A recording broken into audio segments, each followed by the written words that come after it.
Ik is Keanu Freeks, onderwijzer bij Erie Moller. Ik is betrokken bij de graad 4 en 5. Braintype heeft het voor mij makkelijk gemaakt om die complexiteit van die brein te verstaan. Zoals weet is die brein baie complex, dus weet je altijd die functies en hoe alles gebeurt en hoe kom ons reageren zoals ons reageren. Wat Braintype goed gedaan heeft, dat heeft voor ons gewezen hoe alles bij elkaar inschakelt en hoe kom ons reageren, zoals ons reageren en wat om te doen om dit te voorkomen. Hulle het eintlik gewys hoe skerp hulle eintlik is en as hulle iets verstaan, hoe hulle ook nuwe inligting kan toepas en hoe maklik hulle dit kan inneem. So ek dink vir hulle is die Braintype 'n baie goeie projek. As ek nou vir my kollegas moet verduidelik van die Braintype, sal ek vir hulle sê, dat jou as onderwyser eintlik meer as vir die kind. Want dit maak seker dat jy sekere tools kry, sekere maniere vind om beter met die kind te werk. En daai kennis en daai inligting beter toe te pas tot by hulle.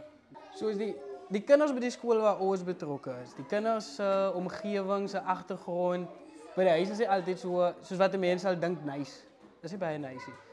So as hulle kan inkom in 'n klas waar daar liefde is, waar daar orde is, waar daar 'n onderwyser is wat kalm is, wat energie het of energiek is, dan gaan hulle dadelik aanskakel by die onderwyser en so gaan 'n kind beter leer. 'n Kalm kind is 'n kind wat kan leer.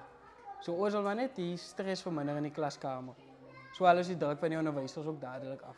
Die goeie ding wat Braintype doen is, hulle identifiseer wat gebeur wanneer 'n leerder in 'n stresvolle situasie is en wat om te doen om dit te verhoed.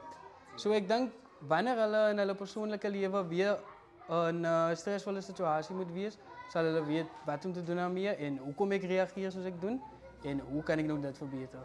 In plaas van net reageer so om te dink. Hulle sal nou stop, hulle sal dink, hulle sal doen.